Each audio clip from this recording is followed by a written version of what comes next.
캐도릭만 그런 건 아니고요. 개신교도 마찬가지였습니다. 개신교 쪽에서도 거기 나와 있는 거 보면 이건 폭군, 그러니까 아주 잔인하고 비열하고 잔혹한 군주를 변호하는 폭군 옹호론의 다름 아니다 라고 말을 하고 있습니다.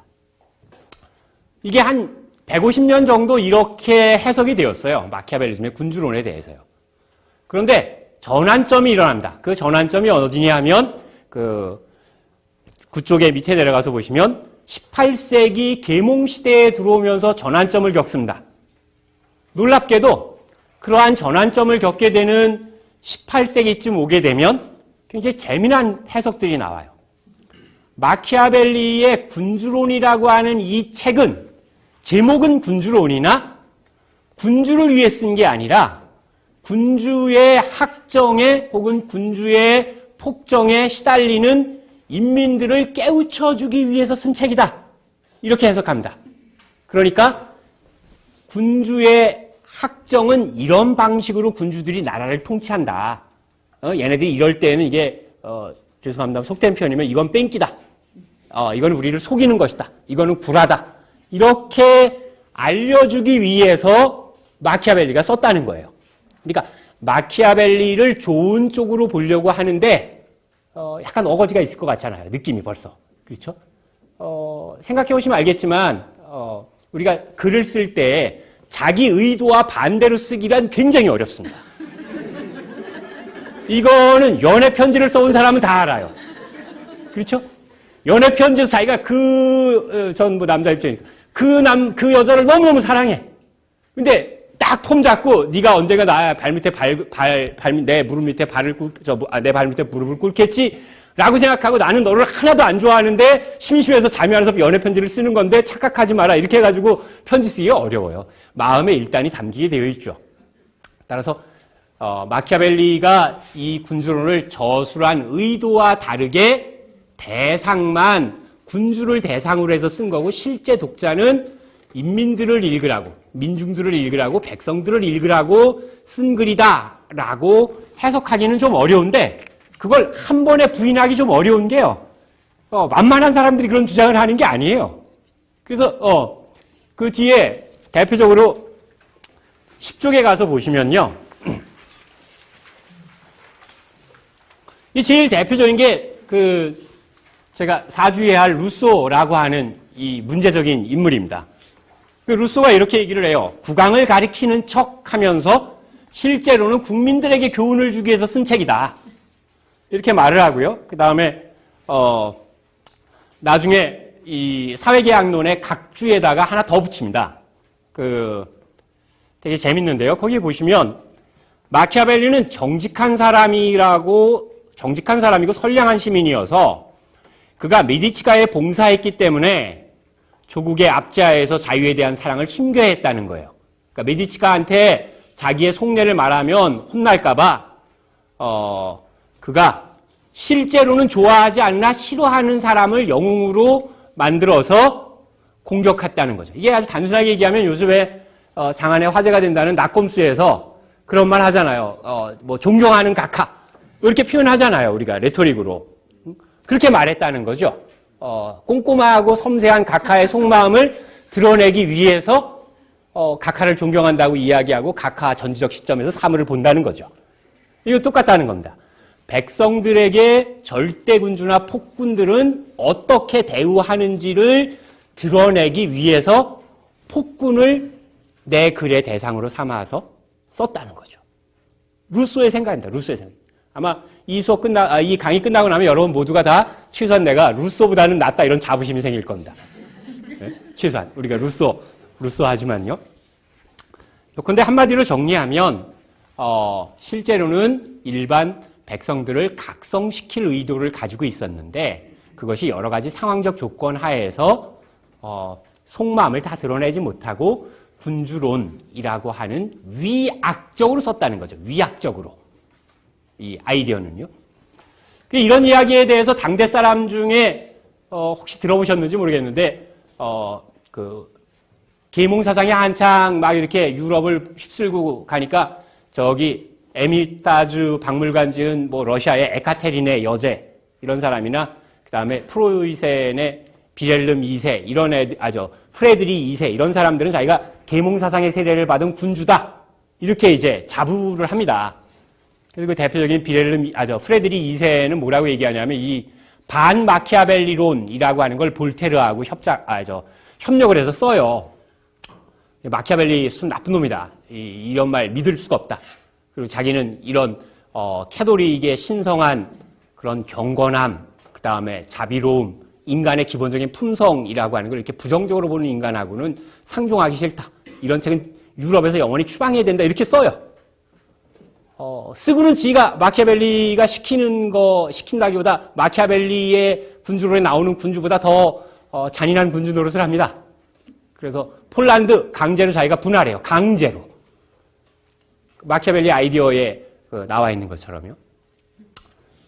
왜 이야기를 하냐면 우리가 마키아벨리의 아이디어를 이런지하에 비난하긴 쉽습니다. 그게 무슨 그렇게 인간을 부정적으로 봐서야 되겠는가라고 이런지하에 비난하기는 쉬우나 마키아벨리가 이야기하는 현실 세계에 살아가는 동안만큼은 그 마키아벨리가 분석한 행위 모델 혹은 행동 양식을 벗어나기가 사실은 어려워요. 그래서 프레드리 2세라는 사람 말로는 마키아벨리즘을 비난하지만 실제로는 자기가 마키아벨리의 군주론에 나오는 군주보다 더 못된 짓을 많이 하게 됩니다. 자, 정리하면 하나만 더 이야기하죠.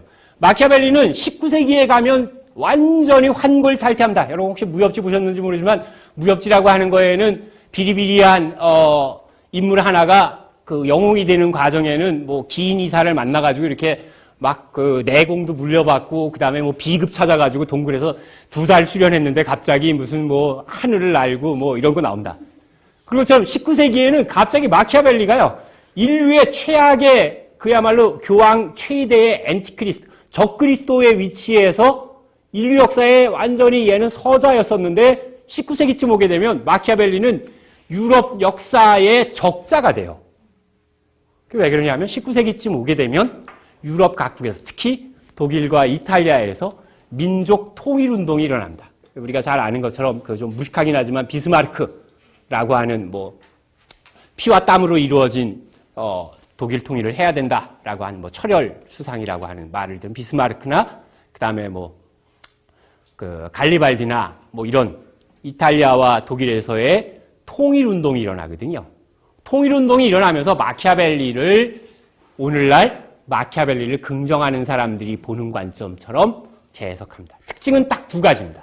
하나는 마키아벨리는 1512년이라고 하는, 즉 16세기라고 하는 시대 속에서 마키아벨리의 생각을 봐야 한다는 겁니다.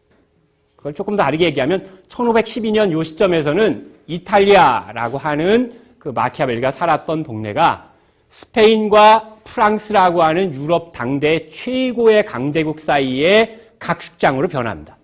그래서 한 10년 있다가 스페인이 교황하고 짝짝꿍해가지고 이탈리아 전역을 먹다가 또 한 10년 지나면 프랑스가 그렇게 하고요. 그래서 이탈리아는 한 30개 정도의 공국과 도시국가로 나누어져 있는 상태에서 어떠한 외부의 세력의 입김으로부터 자유로워야 한다라고 하는 게 마키아벨리의 아이디어였어요. 그런데 이 마키아벨리가 생각하는 것처럼 위세의 간섭으로부터의 자유라고 하는 이 아이디어는 19세기에 독일이나 프랑스처럼 아직 통일 국가를 이루지 못한 나라 입장에서는 자주적인 독립국가를 건설한다는 꿈하고 맞물려서 가게 되는 거죠. 그리고 실제로 비스마르크 같은 사람은 얼마나 마음에 들었겠어요. 통일을 위해서는 좀 비열해 보이고 통일을 위해서는 설득이 아니라 이를테면 무력을 써도 된다. 이거든요. 마키아벨리 아이디어가. 그런데 그걸 단순히 정치가 될 만이 아니라 19세기를 대표하는 독일과 이탈리아의 사상가들은 이 마키아벨리를 그런 점에서 첫 번째, 마키아벨리는 마키아벨리의 시대 속에서 일관한다. 그걸 조금 그럴듯하게 영어 다 아시잖아요. 그럴듯하게 얘기하면 마키아벨리를 읽는 것은 마키아벨리의 군주론이라고 하는 텍스트는 그 텍스트가 놓여 있는 상황 속에서 읽어야 한다는 거예요. 상황 속에서. 그러니까 이런 거죠. 왜 퇴계 이양이나 율곡이 이런 분들 계시잖아요. 우리가 그분들 책을 읽으면 좋은 말씀도 많고 귀담아 들을 게 많은데 그렇다고 해서 이렇게 말하지 말자는 거죠. 퇴계 이양이나 율곡이 좋은 얘기 무지하게 많이 했으나 걔네들은 철저하게 엔티페미니스트야. 그것들은 남녀 출세 부동성이라고 얘기하고 여성에 대해서는 어떠한 권리 주장도 한 적이 없어. 그런 면에서 보면 얘는 완전 인간 쓰레기야. 읽지도 말자. 이렇게 보면 안 되고 율곡이나 퇴계 이황의 생각은 그 사람들이 살았던 조선 시대라고 하는 시대적 상황이라고 하는 것에서 봐야 그 뜻을 알 수 있다는 것이죠. 굳이 율곡이나 퇴계 이황이 페미니즘적 사고가 없다라고 말해봐야 그것은 중요한 문제는 아니라는 거예요. 그것은. 그래서 그걸 이제 역사학에서는 역사주의적이라고 말합니다. 그 사람이 놓여있는 시대 상황, 즉 시대 구속성이라고 하는 것이 있다라는 거죠. 그 다음에 이제 두 번째로 19세기에 되게 의미 있게 생각해 볼 수 있는 건 거기 한번 텍스트를 보시면요. 10쪽입니다. 10쪽.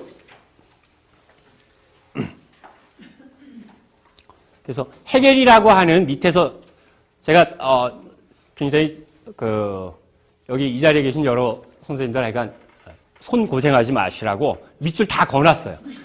중요합니다. 중요하게 밑줄 다 거놨어요. 색칠만 하시면 돼요. 색깔 다른 거 있으면. 필기할 것도 별로 없습니다. 여기. 헤겔 보시면 그렇게 말하는 겁니다. 그 16세기의 이탈리아의 상황 속에서 보자.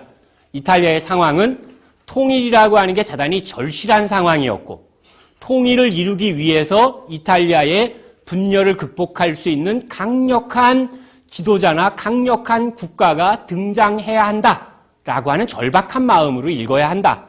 그 마음을 우리가 조국애라고 말할 수도 있고 민족주의라고 하는 말로도 이해할 수 있는 것인데 헤겔은 조금 더 멋있게 표현합니다. 그래서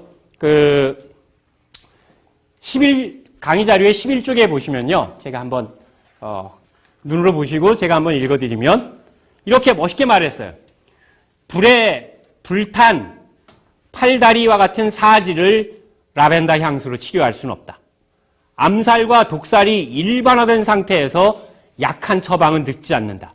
죽기 직전, 즉 고사 직전의 생명은 오로지 강력하고 폭력적인 방법으로만 되살려낼 수 있다. 입니다.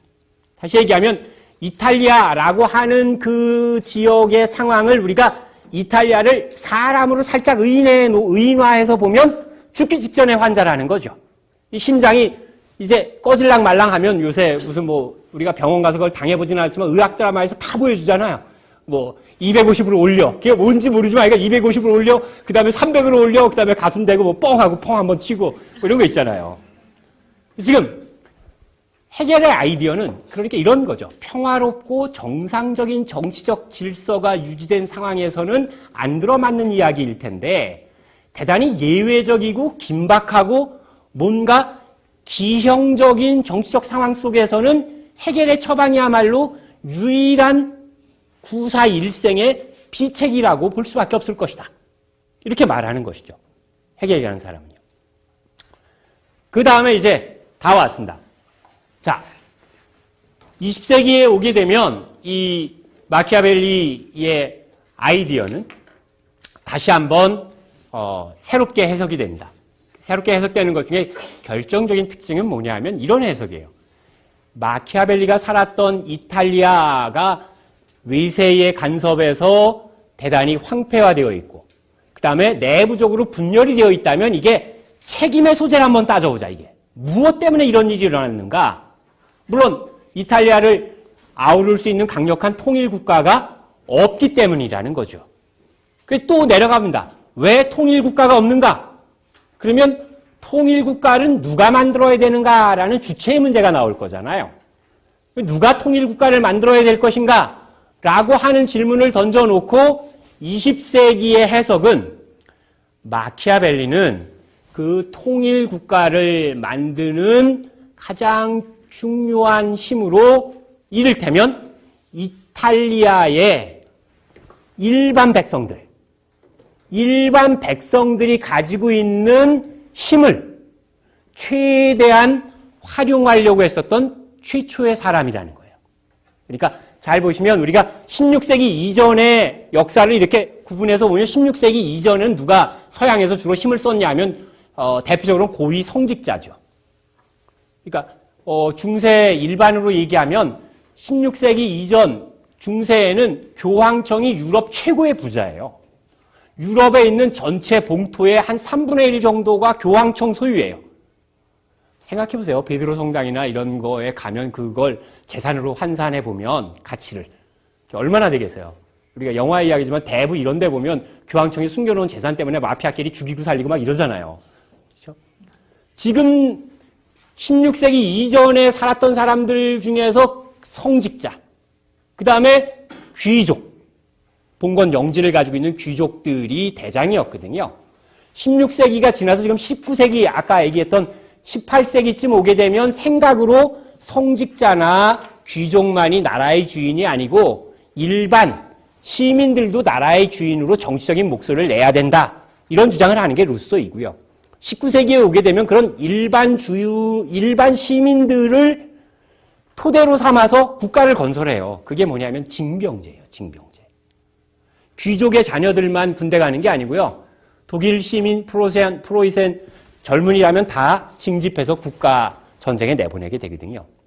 그러니까 19세기에 오게 되면 이 유럽의 경우에는 귀족들과 버금가는 뭐 계급적인 분석으로 보면 부르주아 세력이 귀족 세력과 대등해졌고 좀 더 중립적인 용어를 쓴다면 19세기를 거치고 20세기에 들어오면서 흔히 얘기하는 대중민주주의 시대가 열리면서 19세기에 오게 되면 마키아벨리는 16세기에 이탈리아 분열을 획책했던 고위 성직자나 귀족과 같은 특권 세력에 맞서서 일반 백성들의 이익을 지키고 일반 백성들의 의지에서 국가를 부강하게 만들려는 주장을 했던 이를테면 말이 좀 어폐가 있지만 민중주의자이거나 혹은 굉장히 진보적인 사상가였다라고 하는 해석이 나옵니다. 그런 해석은 대체로 우리가 잘 알려진 아주 그 서구에서는 뭐 우리나라에서도 널리 알려진 두 명의 아주 유명한 그 사회주의 이론가가 주장하는데요. 하나는 루이 알투세라고 하는 사람, 그다음에 한 사람은 이제 그람지라고 하는 사람이 주장하는 내용입니다. 그러니까 20세기에 오면 정리하면 마키아벨리는 일찍이 귀족 세력과 일반 민중 세력 사이에 이를테면 현대 용어로 쓰면 계급적인 대립을 읽었고 그 계급적인 대립 속에서 귀족들보다는 일반 민중들의 의지에서 어떤 표현이냐 하면 왕은 시민군대의 의지에서 용병이나 원군이 아니라 시민군대에 의지해서 자기의 군대를 가져야 되고 그 자기의 군대를 토대로 해서 그 독립되고 부강한 국가를 건설하려고 노력해야 한다. 이렇게 봤다는 거예요. 그러니까 이제 우리가 지금 11쪽 보시면 거기까지 정리한 내용만 놓고 보면 마키아벨리를 둘러싼 해석 자체가 시대의 산물이에요. 그렇죠? 그러니까 마키아벨리도 시대의 산물이고 그 시대 속에 있지만 마키아벨리를 해석한 그 해석의 눈들도 다 자기 시대를 반영하는 거죠.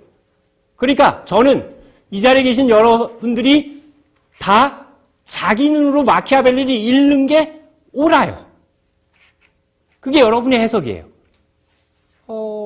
행여 높아심에서 말씀드립니다. 할머니 마음에서 말씀드리면 이게 내 단독설이다. 그러면 어떡해? 마키아벨리가 이런 사람이라고 스스로 생각한다고 해서 감옥 안 가요. 앰뷸런스 안 오고 병 안 나요. 그러니까 여러분도 여러분이 가지고 있는 해석은 여러분이 어떤 사상가를 앞으로 만나더라도 그 사상가에 대한 자기 해석이 진짜 자기 해석이에요. 남이 어떻게 얘기했다. 참고해, 참고. 레퍼런스. 나만 그러냐? 헤겔도 그랬고, 루소도 그렇고, 머리 좋다라고 하는 위대한 뭐 여러 가지 사상가들도 다 자기 눈으로 읽었다는 거예요.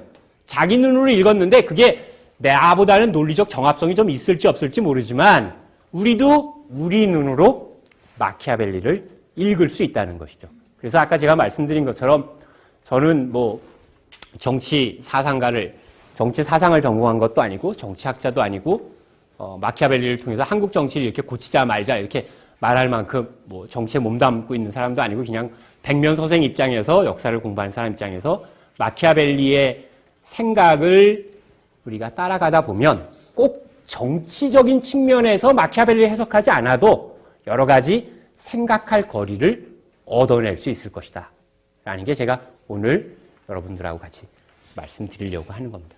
마키아벨리에게서 우리가 생각해낼 수 있는 것이 무엇인가 라고 하는 것과 관련해서 이제 뒤에 본론을 말씀드리기 전에 서론을 정리하면서 휴식 전에 잠깐만 말씀드리면 하나입니다. 하나. 우리가 잘 생각해 보면요. 어린 시절에 그 학교 다닐 때요. 자기가 시험 보고 이럴 때 정답 쓴 거는 잘 생각 안 나요. 그렇지 않나요? 선생님도 그렇죠. 머리 쓰다듬어 준 선생님 잘 생각이 안 나요.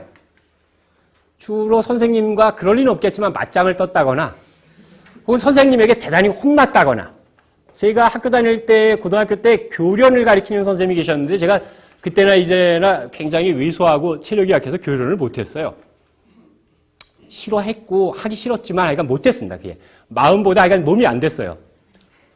그런데 그 선생님은 그때 저희 때는 이게 나이가 나오는구나. 그러니까 고등학교 다닐 때 그런 거 했었는데 한 60대 이렇게 때려요. 지금 같으면 있을 수 없는 일이지만 그 시절에는 학교 가서 맞았다고 엄마한테 이를 수도 없죠. 창피해서 말을 못해야 할 때예요. 근데 좋은 선생님 하나도 생각 안 나요. 학교만 딱 가면 늘 떠오르는 게 그 선생님 별명이 양파였는데요. 그것만 생각나요. 내가 여기서 맞았지. 그 생각만 나요. 마찬가지로요. 우리가 책을 읽으면 책에서 어떻게 해서 논지전개를 통해서 얻어진 결론이 아니라 그 책이 던진 질문이 중요합니다. 우리가 시험에서 정답은 생각이 안 나고 틀린 문제는 문제가 생각나잖아요. 그리고 한 번 틀린 문제는 공교롭게도요. 그 다음번에도 답이 잘 생각 안 나요. 전 그렇더라고요. 시험 봤을 때 보면 한 번 헷갈린 건 늘 헷갈리게 되잖아요. 그래서 우리가 사람 이름도 처음에 헷갈리면 정인지 희정인지 이게 헷갈리면요. 나중에 가서 대책이 안 서요. 제가 대학 다닐 때 연애 편지 쓸 때 얼마나 무식했는지